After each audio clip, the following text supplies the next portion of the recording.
নাও Sinbad, জাদুর এই বিনে এর আওয়াজে আর সুরে খুব শক্তি আছে, আর যদি তুমি বিন বাজিয়ে তাকে মুগ্ধ করতে পারো তবে সে তার ক্রোধ ঘৃণা ভুলে গিয়ে তোমাকে দংশনের বদলে যদি তোমার বিনের সুরে মত্ত হয়ে যায় তবে এই বুঝে নিও যে সে তোমার প্রেমে পড়েছে।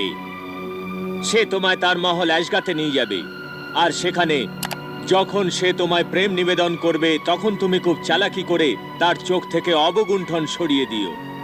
অবগুণ্ঠন চোখ থেকে সরিয়ে দেব? হ্যাঁ, কারণ তার চোখের মধ্যে কালো দ্বীপের রাস্তার নকশা আছে। তার চোখের মধ্যে কালো দ্বীপের নকশা আছে? হ্যাঁ, আর কোনো রকমে তোমায় সেই নকশাকে দেখতে হবে। ধন্যবাদ মহামান্য জাদুকর, আপনাকে অনেক অনেক ধন্যবাদ।